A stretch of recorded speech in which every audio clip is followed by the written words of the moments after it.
Sa mga Pisma class. Hello mga kapatid, patuloy po sa pagsiwalat sa katotohanan para maraming mga kaibigan natin, mga kapanalig natin na matuto sa mga katotohanan. At ipagdasal niyo po yung team natin sa ministry at ang Diyos po ay sobrang natutuwa sa ginagawa ninyo. Dahil sabi niya, ang may pananampalataya sa akin ay gagawa sa ating mga gawain. At yan po yung ginagawa natin, evangelization, preaching the truth, because sabi ni Father Gabriel Amort, we need to re-Christianizing the Christians. Dahil marami ngayon Kristiyano pero pagan yung mindset. At salamat sa inyo ha, malaking tulong yung ginagawa ninyo, kahit ilan lang yung manunood, makatulong po yun. Kahit isa lang yung ma-converted natin, malaki na yung reward natin sa kaharian ng Diyos. Amen. God bless.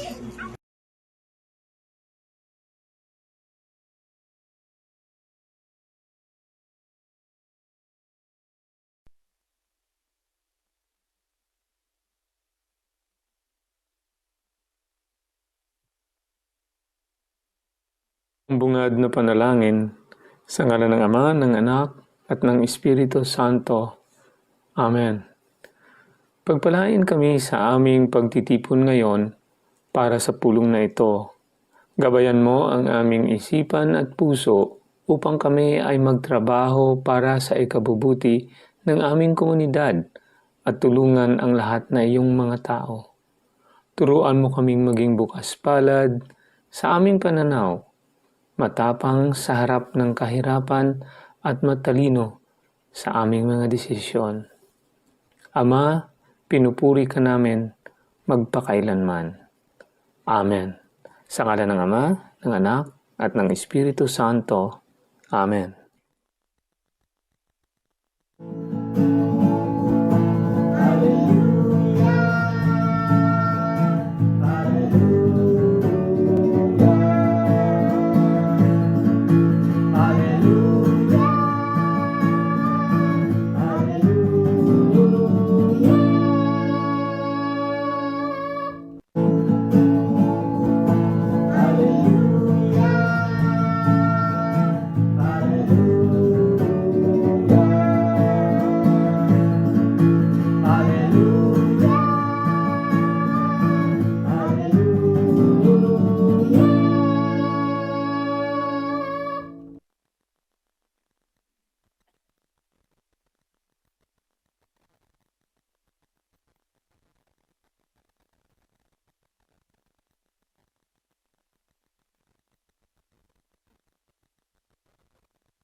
Ang mabuting balita ng Panginoon ayon kay San Marcos, Kabanata 3, talata 13 hanggang 19. Papuri sa iyo, Panginoon.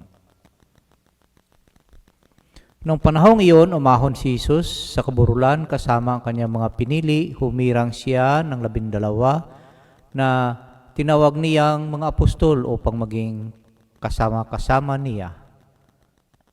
Kasama niya. Suguing mangaral at bigyan ng kapangyarihan, magpalayas ng mga demonyo. Ito ang 12 hinirang niya, si Simon na tinaguriang niya ng Pedro, si Santiago at si Juan na mga anak ni Zebedeo, sila ay tinaguriang niyang Boanerges, na ibig sabihin mapupusok. Sina Andres, Felipe, Bartolome, Mateo, Tomas, Santiago na anak ni Alfeo at Tadeo, si Simon na makabayan at si Judas Iscariote na siyang nagkanulo sa kanya. Ang mabuting balita ng Panginoon. Pinupuri ka namin, Panginoong Hesus Kristo. So isang mapagpalang biyernes po sa ating lahat. Una po sa lahat, ako po nagpapasalamat sa ating pong may kapal sa pagkakataong ito na ipinagkaloob niyo po sa atin upang tayo po ay makapagbahagi ng kanyang mabuting balita. At ako po nagpapasalamat sa prinsesya ng ating mga kapatid dito, sina Pisma Jerry, Pisma Rex, at sa lahat ng mga subscribers natin at sa lahat ng mga sumasubay sa ating pagninilay na ito.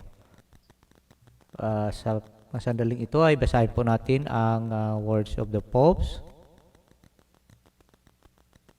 Words of the popes on this side of the revelation, the Mount, taking initiative that demonstrates absolute awareness and determination. This establishes the 12 so that together with him they are witnesses and heralds of the coming of the kingdom of God. The 12 apostles are the most evident sign of Jesus, well regarding the existence and mission of his church. They guarantee that between Christ and the church there is no opposition. Despite the sins of the people who make up the church, they are inseparable. Therefore, a slogan that was popular some years back, Jesus yes, church no, is totally inconceivable with the intention of Christ.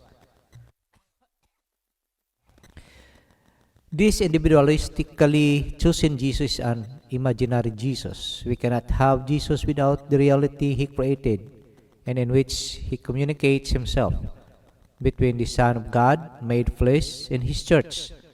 There is a profound, unbreakable, and mysterious continuity by which Christ is present today in his people.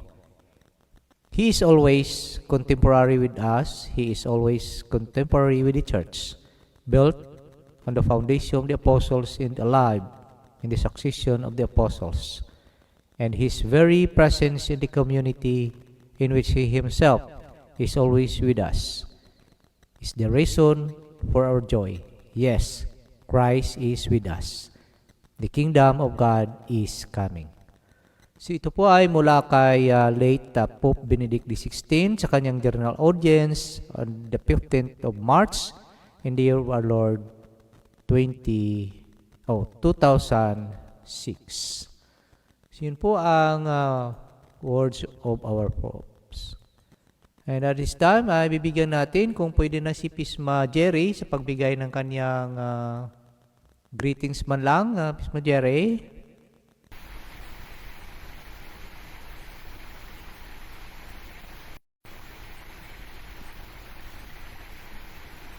Shalom, papuri sa Diyos sa lahat ng mga kasama ko pong PESMA, sa lahat ng mga subaybay, tangkilik,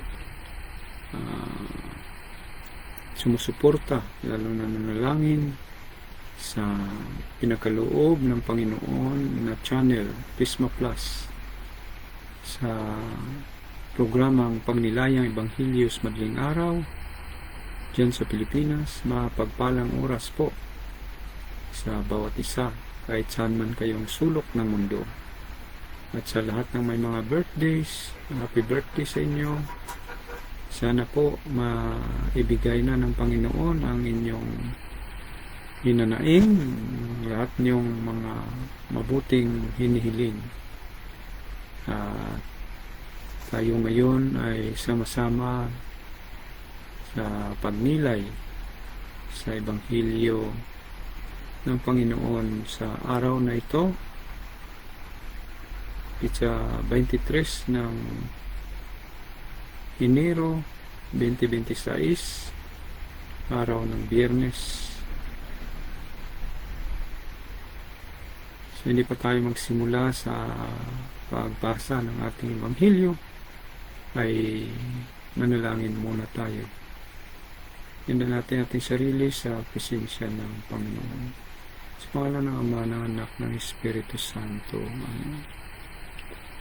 Diyos na makapangyarihan sa lahat, mapagmahal, maawain, kami po ay nagpapasalamat sa inyo at pinupuri ka namin sa lahat ng biyaya namin nakamtan, sa lahat ng mga bagay na hindi namin hiniling kung saan mo pong pinagkaloob. Salamat din po sa channel na ito, ipinagkaloob mo, Panginoon. Ganunin po ang simbahang itinayo mo po, Panginoon. Salamat din po sa dagdag ng buhay at sa pagbalik mo po ninyo ng aming lakas na magamit po naman namin sa araw-araw na aming trabaho. Salamat din po, Panginoon, sa trabaho. Salamat sa mahabang pasyensya na ibinigay mo po sa amin. Kababaang loob, lalo na, Panginoon, sa tulong po ninyo. Sa mga nalampasan namin pagsubok, sa tulong mo, Panginoon, pinupuri ka namin at pinapasalamatan. Salamat din sa ginamit mo ng mga tao para kami po'y manatili sa iyo, sa aming mga kaparian, mga kaobispohan at Santo Papa, Panginoon. Salamat po sa kanila na patuloy po kaming hinuhubog sa iyong mga salita, lalo na po sa aming pagdalo sa banal na misa, Panginoon. At marami pa po kaming dapat pasalamatan sa inyo, O Diyos. Alam po ninyo ang lahat ng laman ng puso't isipan namin. Panginoon, sa oras na ito, kami po ay lalambing naman po. Ihiling, lalo na po sa aming pagnilay, samahan mo po kami. At ipadala mo ang banal na Espiritu parang mag-guide po sa amin na ang mamutawi sa aming mga bibig ay nagmula lahat sa inyo. Ganun din po, Panginoon, sa mga nakikinig, ipuin nyo rin po sila na sa abot makaya namin pagnilay ay maunawaan po nila ito at ikaw po ang maging sentro ng buhay po nila tulad po ng buhay namin. Sa iyo rin po namin tinataas ang kapayapaan sa buong mundo, kapayapaan ng puso't isipan namin. Salamat din sa iyo rin po namin tinataas ang aming mga gawain sa araw-araw at sa mga nagpadasal po sa amin, Panginoon. Tugunin mo na po. Samahan mo rin po ang aming mga mahal sa buhay. Ibigay ang kanilang pangangailangan, lalo na po sa spiritual na espiritu ng buhay. Gamitin mo rin po kami sa mga bagay na ikalulugod po sa ninyo. Gamitin mo rin po kami na makagawa ng kabutihan para makita po sa aming buhay ikaw po, Panginoon. At marami pa po kami dapat hilingin sa iyo, Diyos, lalo na po sa aming mga personal na pangangailangan na kahit po hindi namin mabanggit po rito ay alam mo na po at patuloy po namin hingiin ito, Panginoon. Ang lahat po ito ay pinapasalamatan po namin at itinataas po sa matamis na pangalan ng Panginoon Jesucristo na namumuhay at naghahari kasama mo at ng banal na Espiritu, isang Diyos sa kapanahunan ngayon at magpasawalang hanggang. Amen. Mama Mary, ipanalangin mo po kami. San Jose, ipanalangin mo po kami. Lahat ng mga anghel at mga banal sa langit, panalangin mo po kami. Sa pangalan ng Ama, ng Anak, ng Espiritu Santo. Amen.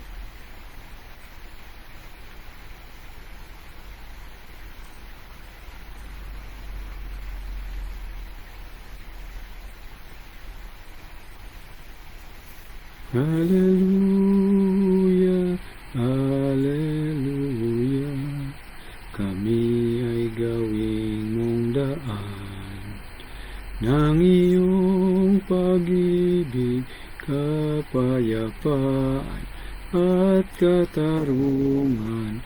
Hallelujah. Pinagkasundo ni Kristo ang Diyos at mga tao, kaya't napatawad tayo. Hallelujah, hallelujah,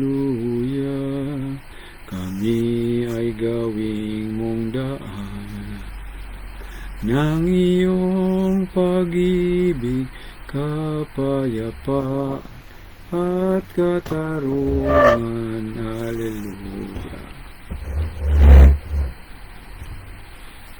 Ang mabuting balita ng Panginoon ayon kay San Marcos, Kabanata 3, talata 13 hanggang 11. Papuri sa iyo, Panginoon. Noong panahong iyon, umahon si Jesus sa kaburulan, kasama ang kanyang mga pinili. Humirang siya ng 12 na tinawag niyang mga apostol upang maging kasama niya, suguing mangaral at bigyan ng kapangyarihang magpalayas ng mga demonyo. Ito ang 12 hinirang niya. Si Simon na tinaguriang niya ng Pedro, si Santiago at si Juan na mga anak ni Zebedeo. Sila'y tinaguriang niyang Boanerges, na ibig sabihin mapupusok. Sina Andres, Felipe, Bartolome, Mateo, Tomas, Santiago na anak ni Alfeo at Tadeo, si Simon na makabayan at si Judas Iscariote na siyang nagkanulo sa kanya. Ang mabuting balita ng Panginoon, pinupuri ka namin, Panginoong Jesucristo. So mapagpalang oras po ulit sa bawat isa. Napaka ganda, no? At malaman ang Ebanghelyo ngayong araw. Ito'y tungkol sa pagtatalaga. So, ang pangyayaring ito ay posible na doon sa Galilea, malapit sa Sea of Galilee, na palagi nating napuntahan, na ang tubig ay matabang. Ano po? So, yun po, no? Doon siya nag-anoint ng pinili niya ang 12 na tinawag mga apostol, no? Tagadala ng mabuting balita na kanyang utusan. Sabi po rito, no? Kasama niya palagi, suguing mangaral at binibigyan ng kapangyarihan ng Panginoon para magpalayas ng mga demonyo. So kung titingnan po natin, unahin ko muna ang ating naobserbahan dito sa banal na lupa ng Israel, lalo na po dito sa mga religious sa kinaroonan po natin sa banal na lupa ng Jerusalem. Mahilig talaga sila. Mahilig silang may disipulo at may mga pinili. Sa tradisyon po nila, tulad kay Rabbi Akiva, may mga disipulo po siya, may mga sumusunod sa kanya. At yun nga, kahit ang ating Panginoong Diyos ay pumili. So ganun din po sila rito, ang mga kapatid nating Hudyo. Kahit sa sinaguga ay may mga sumusunod po sa kanilang rabay na umahawak sa kanila.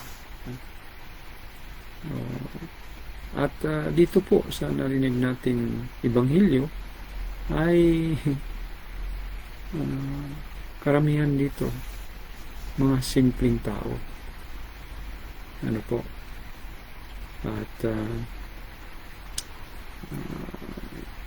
ilang simple, karamihan sa kanila ay mga mangingisda. At may ilan dito na may pinag-aralan din po, ngunit hindi tulad ng mga nasa taas na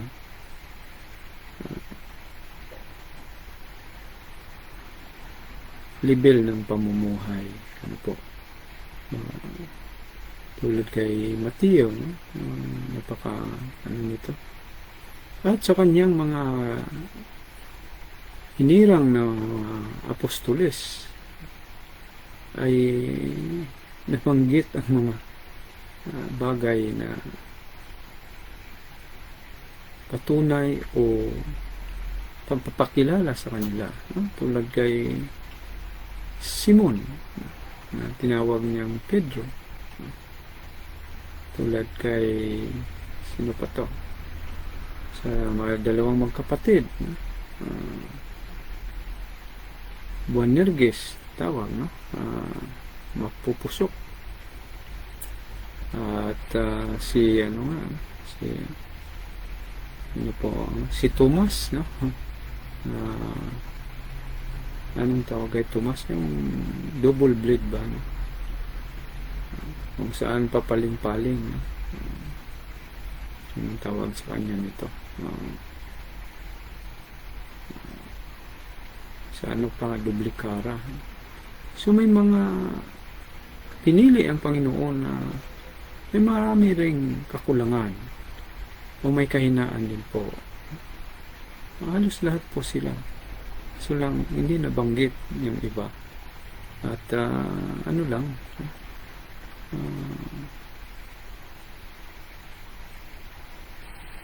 wala sigurong nagawang malaking pangyayari. Tulad kay San Pedro, no? Tinatwa ng 3 beses ang Panginoon. Lalo na po kay Judas Iscariot. Pinagkanulo talaga niya ang Panginoon. So sa mga kapatid natin dito ay hindi ko pa naman na obserbahan na may mga nagpakanulo, may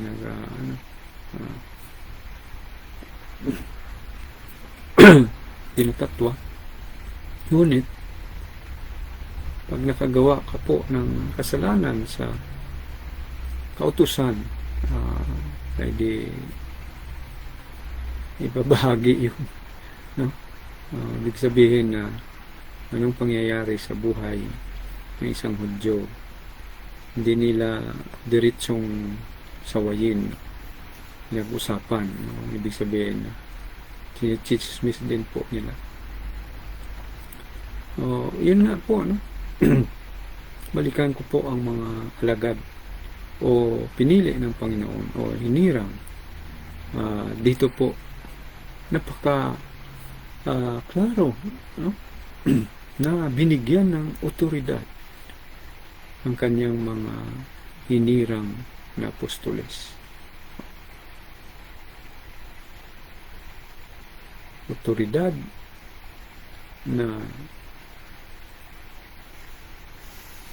magpalayas, no? Kapangyarihan pa nga. So ibig sabihin, kanyang mga apostol ay may kapangyarihan binigay ang ating Panginoon at otoridad pagpalayas ng mga masasamang spirito, no? o mga demonyo. O kung palaliman po natin na dapat nakakunik ang nakatanggap ng mga autoridad o kapangyarihan mula sa Panginoon. Ibig sabihin, may pinasa. At sa ating simbahan ay mapalad tayo dahil napaka maliwanag ang katuruan at ang pag isa-isa sa mga tungkulin na ipinasa na hanggang ngayon ay nandyan pa po sa simbahang itinayo ng ating Panginoon. So mula sa mga apostoles papunta sa church fathers natin, no? Hanggang ipasa sa obispuhan, sa kaparian. So, napakapalad natin. Ang kailangan lang man natin ay ang pagtugon sa mga tinuturo ng ating Panginoon sa pamagitan ng simbahan niyang itinayo. Dahil wala na po siya rito, ay babalik sa huling panahon para tayo ay husgahan o lilitisin o yun po so itong talaga ng ating Panginoon, kung isipin po natin ang pangyayari po dito ay nagaganap din po sa ating kapaligiran, sa ating pamilya, sa ating eskwelahan, sa ating gobyerno. Ibig sabihin, tulad na pinili din ng Panginoon ang kanyang mga apostoles. So sa atin po, sa simbahan, may mga organisasyon po. At karamihan po na ating marinig ang mga ginagawa po ng mga grupo sa loob ng simbahan o sa simbahan mismo na humahawak ay isasagawa po ng mga posisyon mula sa coordinator, vice, secretary, para magpalakad sa mga gawain sa simbahan. Ano po, lalo na sa banal na misa. So, kung sa gobyerno naman po, mula sa presidente, pababa, hanggang sekretary ng barangay. At mayroon pa dyan na pagtalaga ng barangay tanod, po, mga posisyon po ito na dapat gumalaw sa pamilya. O minsan ito yung nakakalungkot dahil po pagka lumaki ng anak na hindi pinalaki sa spiritual na aspeto ng buhay nila, pagturo ng simbahan ay paglaki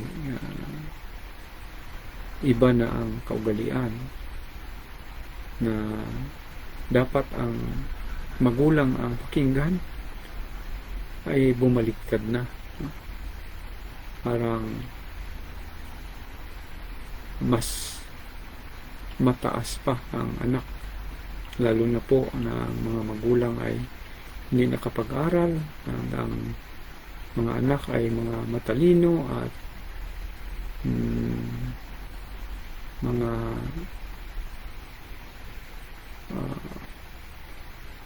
napakaganda ang buhay, ang trabaho, minsan hindi na nakikinig sa magulang. At minsan, ang magulang naman po ay hindi pinapalaki ng mga anak para sa Panginoon. Ang karamihan ang tinuturo kung paano harapin ang mundo, lalo na ang pagkukunan ng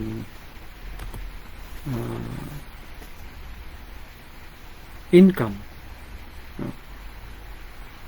Online, parang tiyaga, no? Para makapera. Yun po, no? Ayaw ng magulang na kanyang anak ay magiging pare dahil wala daw maasahan, no? Na tutulong po sa kanila o hindi magparami, no? At gwapo at maganda ang mga anak nila, no? Parang wala sa kanila ang pagpalapit sa simbahan o sa kagustuhan ng Panginoon. So, malaking challenge po sa atin. Yan po ang ating pagnilayan. Kung paano natin maipapasa ang turo ng simbahan at palimahin ito ayon sa kagustuhan ng Panginoon na magaan po sa ating puso at isipan. Ang nakakalungkot po rito, ang mga tinalaga. So, ang Panginoon may tinalaga, binigyan niya ng kapangyarihan, no? Suguin niyang mangaral, no? Ng mabuting balita, Panginoon. Ngunit ang ating obserbahan sa mga tinalaga sa mga grupo sa simbahan o sa gobyerno o sa loob mismo ng bahay. Minsan may maalala ko po nung maliit pa po kami ay may mga obligasyon ang bawat isa. Ako po'y na itinalaga sa paghugas ng pinggan sa gabi. Yung pangatlong kapatid ko po ay sa umaga, katapos ng almusal, siyang paghugas. Sa tanghali naman po yung pangalawa sa akin, dahil ako'y panganay. So yun po ang aming obligasyon. At tuwing hapon ay sama-sama po kami magwalis sa paligid. Kung ano pa, basta naalala ko yung panggabi sa akin. At dahil marami kami palaging bisita, ay nasanay po ako'y nakatulog sa harapan ng hinuhugasan, no? Dahil matapos po sila hanggang alas 11 yung bisita, hanggang alauna ko po sa banggirahan, no? So ganyan talaga, no? Wala kong nakuha na marami sa aking magulang tungkol sa spiritual na spito ng aking buhay. Pero pasalamat po ako sa Panginoon na kahit po ganyan ang aking mga magulang ay hindi po niya ako pinabayaan at hindi ko inasahan po na dalhin pa po niya ako rito sa banal na lupang kanyang nilalakaran. Po. Babalikan ko po ang pagnilayan po natin dahil ang karamihan na nailagay sa pwesto, lalo na po sa simbahan, ay ang daming humahatak o maraming magiging isyu na hinaharap. Ano po? Dahil ayaw po ng kalaban na manatili kang buo para sa Panginoon. Tandaan po natin. Ibig sabihin na hindi po natin pwedeng gawin ang tungkulin na wala po ang ating Panginoon sa atin. No? Ibig sabihin, ang mga turo ng simbahan, ang ating pagdadasal, na ang ating posisyon ay magiging maayos at hindi ipagmamalaki, kundi ayon sa kagustuhan ng Panginoon na sa kanyang tulong ay magampanan natin ang mga gawain po sa loob ng organisasyon. Yan po. Ayaw ng Panginoon na pag binigyan tayo ng posisyon ay yun ang dahilan na tayo ay mapalayo sa Panginoon. Kailangan po na ating itaas ang ating posisyon kung ano man po ang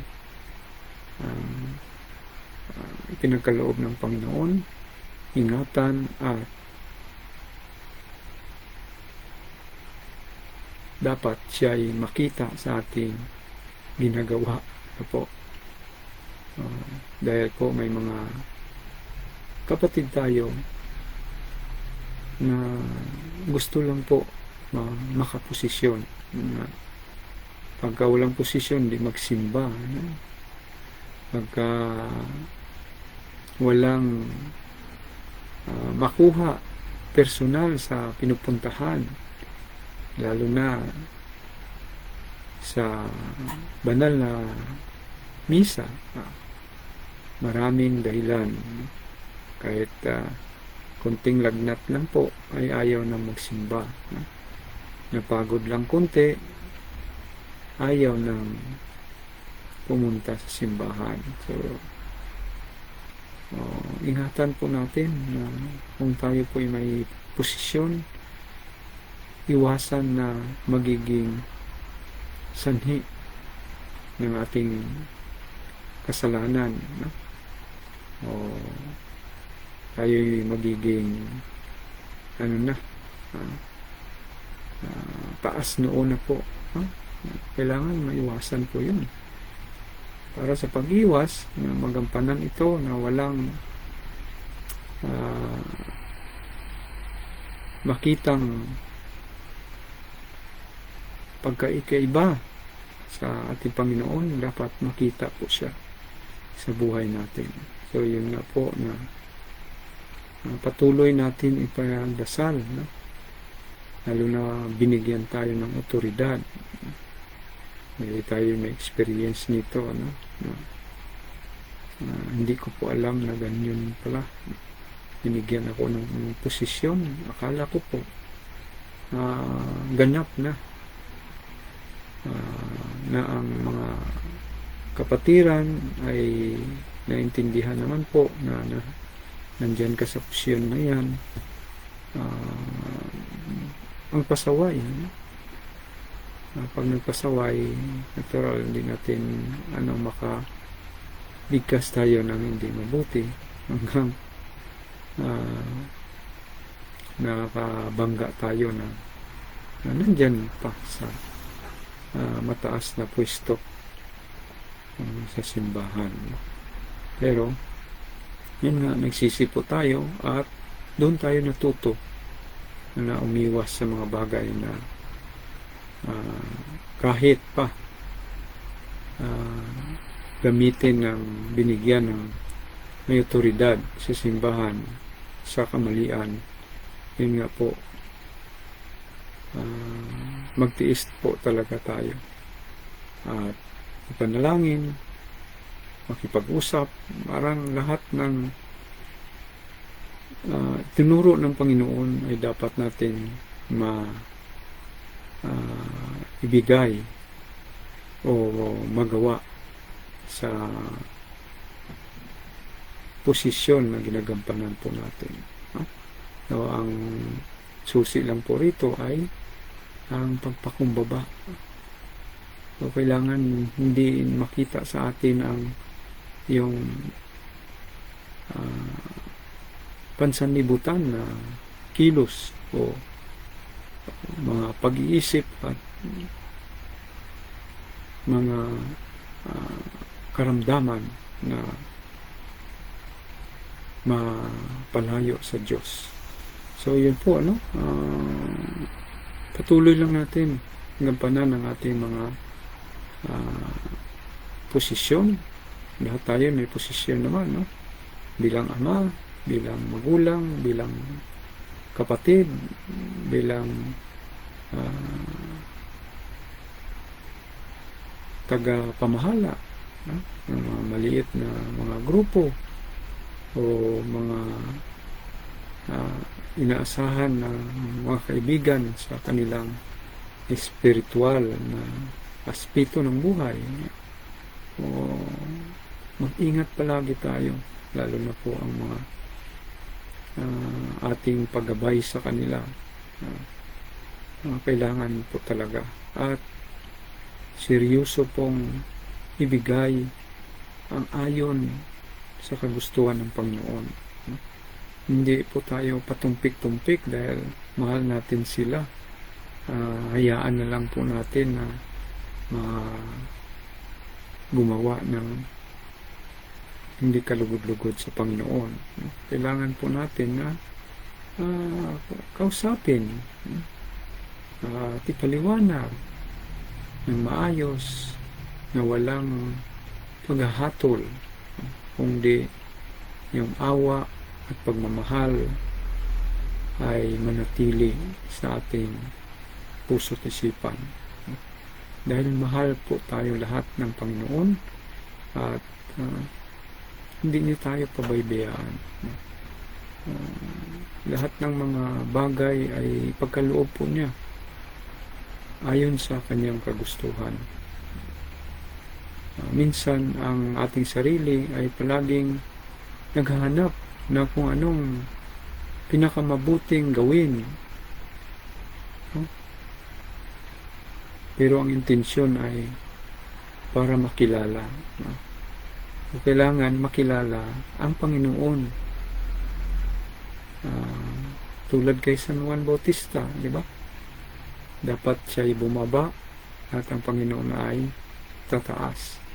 So, ibig sabihin, may mga bagay tayong kailangan maunawaan na may mga gawain po tayo na yung kailangan lang po sa ating mga posisyon na ginagampanan.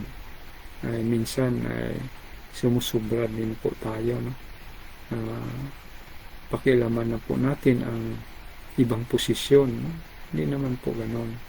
Kung hindi makayanan ng nailagay, ay pagtulungan, no? Para lahat ay matuto rin siya at tayong nagtutulong ay makita din po natin na balang araw maihanda po ang ating sarili sa mga gampanan, no? Na pagdating ng panahon pangangailangan. Tulad po sa ginagawa po natin at sa ating mga kapatid, kasama na po ang ating Pisma Juban, no? Na alam po niya na pagpasok sa simbahan ay pag masilayan ka po ng mga nasa posisyon, no? Mag-isip po sila kung anong ipagawa sa atin. So kailangan kung hindi natin po alam lahat, ang importante may pusong handa na gagawa ng mga gawain na kalugod-lugod sa Panginoon, lalo na sa pagsisilbi sa Kanya.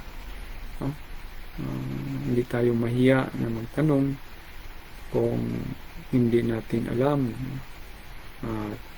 Patuloy pagdasal na magampanan ang mga bagay na inaatas sa atin. So, yun nga po, no? Pag sinabing pwede kang mag first reading, yes Lord, kagad, no? Sinabing pwede kang mag insinso, upo ka agad, no? Kung anong ipagawa, walang reklamo. Yun nga po, pag pumasok ako sa isang simbahan, kahit kilala ko pa ang mga nasa pwesto, ay ako po yung nagtatanong kung ano po ang aking maipaglilingkod. No? Yung may kababaang loob. O, nung una, iba, no? Dahil kilala mo sila, mayroon pa nga dyan na namimilit na siya talaga ang magbasa, no? So, hindi naman po yun ang magandang kaugalian, no? Hinahangad mo talaga. Pwede naman na ialok po natin, no? Na kung walang magbabasa, baka pwede ako. Kasi minsan, dahil sa marami na tayong alam, iniisip natin na yung mga inatasan ay mas mababa sa atin.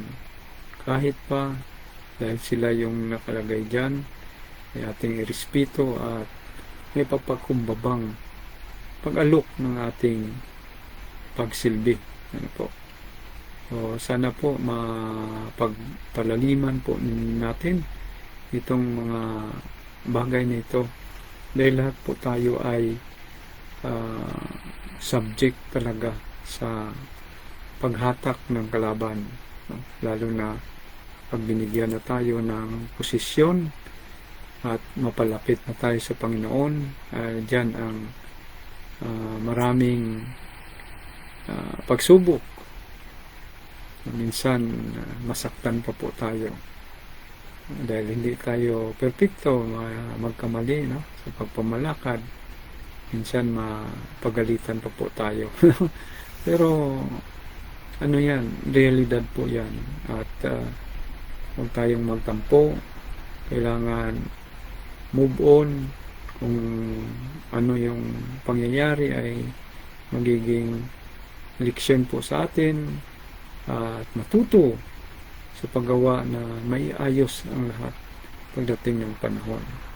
So maraming salamat po sa inyong pagsubaybay, pagsuporta, lalo na panalangin, lalo na pa sa banta naman, no? Buti na lang nakaraang linggo pa sana magsimula, no? Ang digmaan ulit. Ngunit salamat sa Panginoon at sa panalangin po ninyo na hindi natuloy, no? Sana hindi matuloy na po, no? At maangkin na ang kapayapaan, no? At alam naman po natin na ang makabigay nito ay ang ating Panginoon naman po, na si Jesucristo. So, salamat po ulit. Mag-ingat po ang lahat. Kami rito ay malamig. Sa ngayon ay sa ganitong oras ng gabi ay aabot na kami pababa ng 4 degrees centigrade. No? Ang nakaraan 3 araw, bumaba tayo sa positive 2. Positive 2.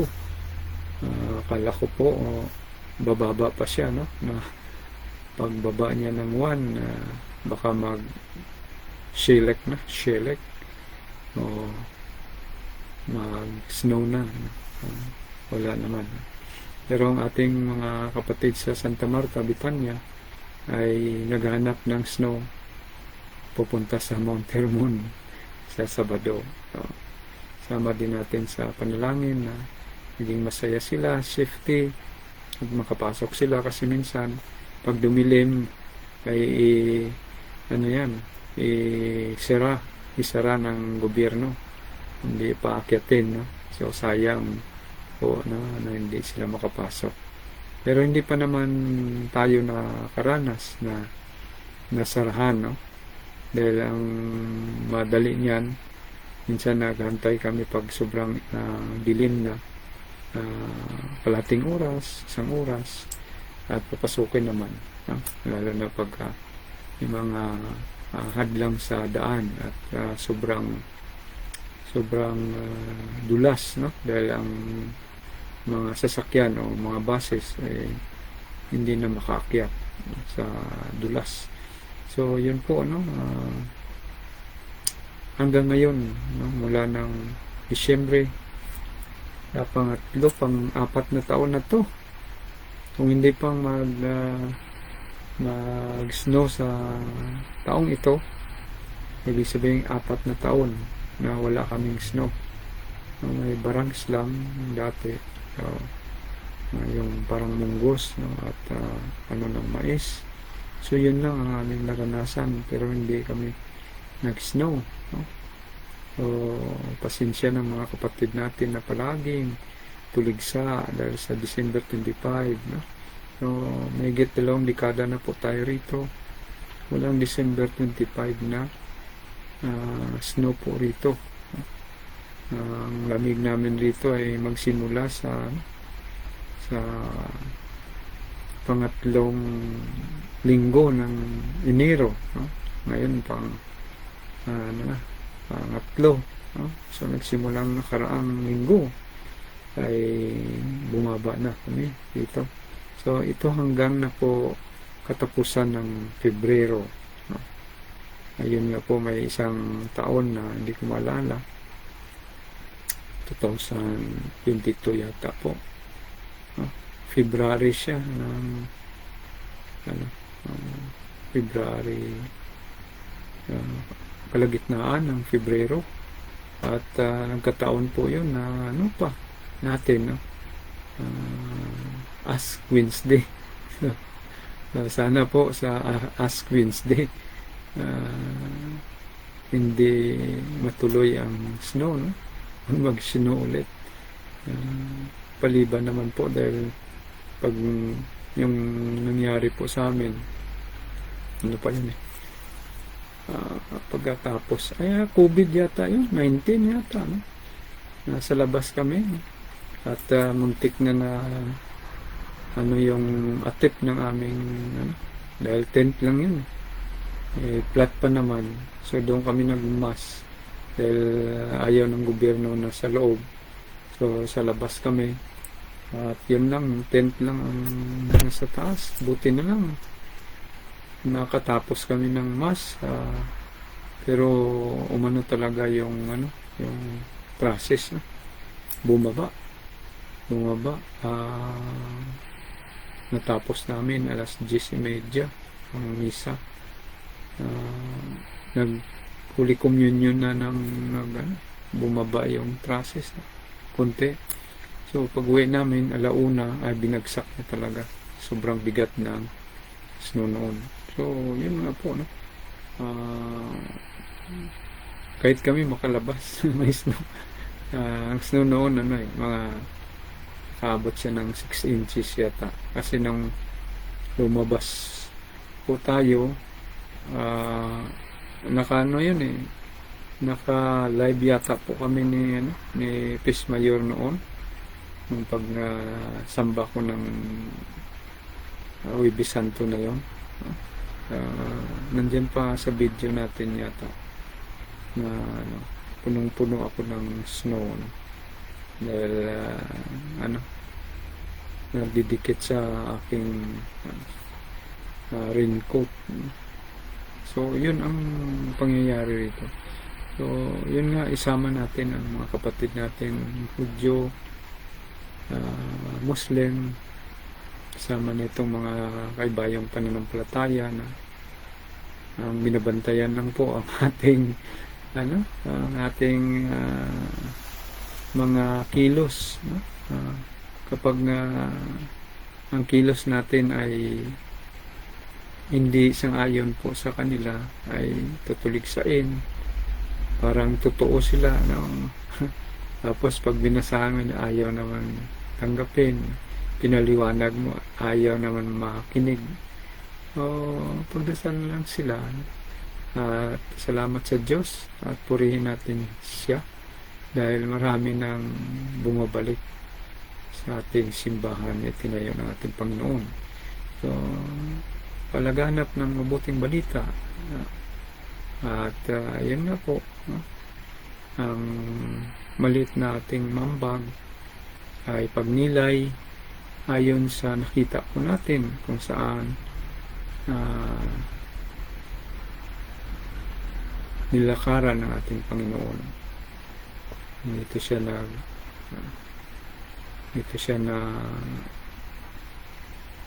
nagsimula. Dito siya bumaba. No? Ito yung ginamit niyang lugar. Siya ay sinilang, siya ay lumaki, siya ay nag-alay ng kanyang buhay para sa ating mga kasalanan. So, yun lang po, mahaba-haba na po, ano pang ating announcement, patuloy ang ating araw-araw na sa umaga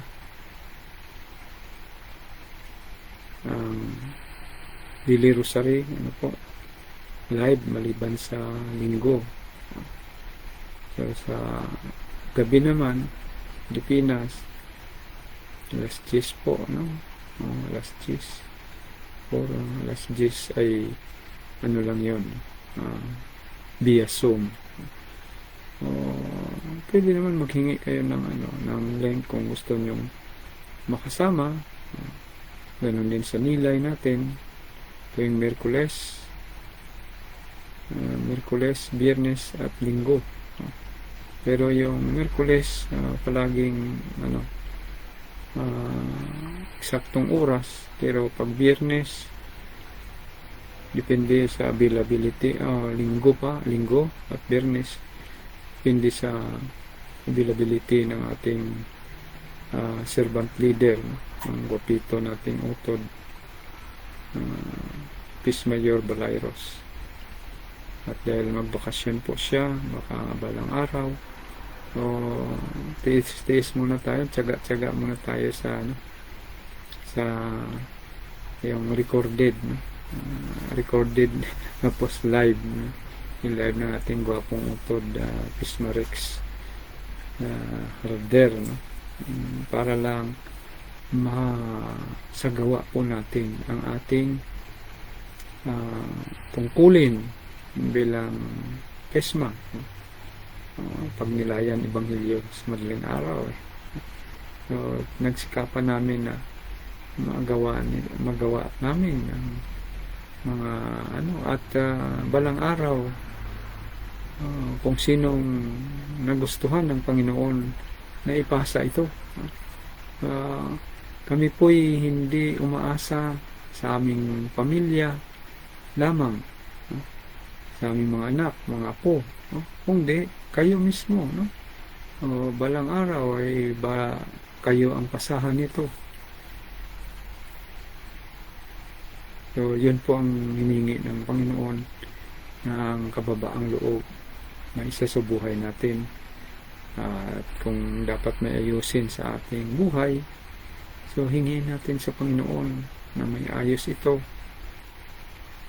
para diretso na po ang ating pagsilbi sa Kanya, kahit sa maliit na bagay, pagrosaryo, pagnilay. Okay, salamat po at salamat ulit sa inyong panalangin, lalo na po sa amin dito ng mga kapatid nating nandito, Kumpadre Pisma Juban, Soriano Ropo, Shalom Pisma Romel. So shout out po sa iyo dyan. Iwan ko kung ano niya nito, bukas, Biyernes, ngayong araw, Diok, so, nasa Mudiin po siya. Mula sa akin kinaroonan dito, 20 minutes ang layo sa paglalakbay. At si Pisma Rona, ayun ang malayo, dahil malapit po siya doon sa Tiberias, Galilea. Nasa taas po siya. So mula rito, kung private car, so 3.5 hours. Kasi sa bus, ang lakbay namin doon, mga apat kalahati.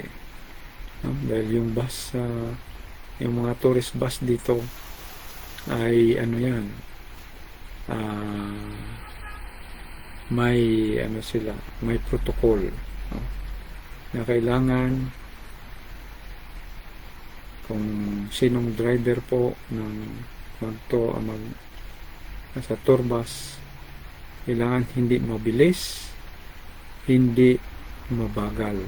So, kung ano ang kanilang takbo, yun talaga, dahil pang tourist talaga.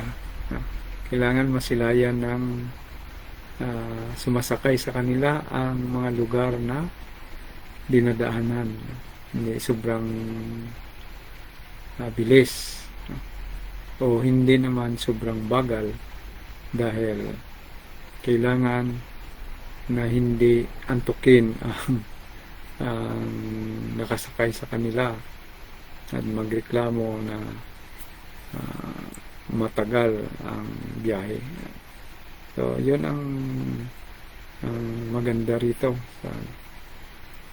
At pagdasal din natin ang mga may planong pumunta rito, matuloy, at yung mga nagpaplano ay bigyan ng mga pangangailangan po nila para masilayan din po nila ang lugar na nilakaran ng ating Panginoon.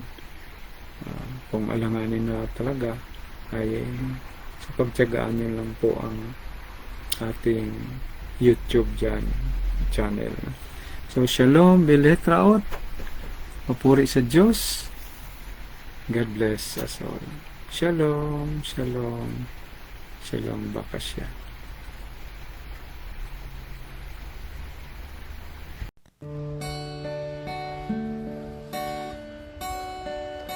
Lumapit ka, manahan ka,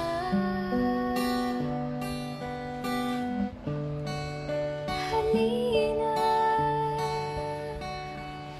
sa aking piling, tinatawagan ka, banal mong presensya, Espiritu, banal manahan ka, Espiritu, banal lumapit ka. Prayer for the indwelling of the Holy Spirit. In the name of the Father, and of the Son, and of the Holy Spirit. Amen. Holy Spirit, powerful consoler, sacred bond of the Father and the Son, hope of the afflicted, descend into my heart and establish in it your loving dominion. Enkindle in my tepid soul the fire of your love, so that I may be wholly subject to you. We believe that when you dwell in us, you also prepare a dwelling for the Father and the Son. Deign therefore to come to me, consoler of the abandoned souls and protector of the needy. Help the afflicted, strengthen the weak, and support the wavering. Come and purify me. Let no evil desire take possession of me. You love the humble and resist the proud. Come to me, glory of the living, and hope of the dying. Lead me by your grace, that I may always be pleasing to you. Amen. In the name of the Father, and of the Son, and of the Holy Spirit. Amen. Espiritu, banal manahan ka, Espiritu, banal lumapit ka, tinatawagan ka, banal mong presensya, Espiritu, banal manahan ka, Espiritu.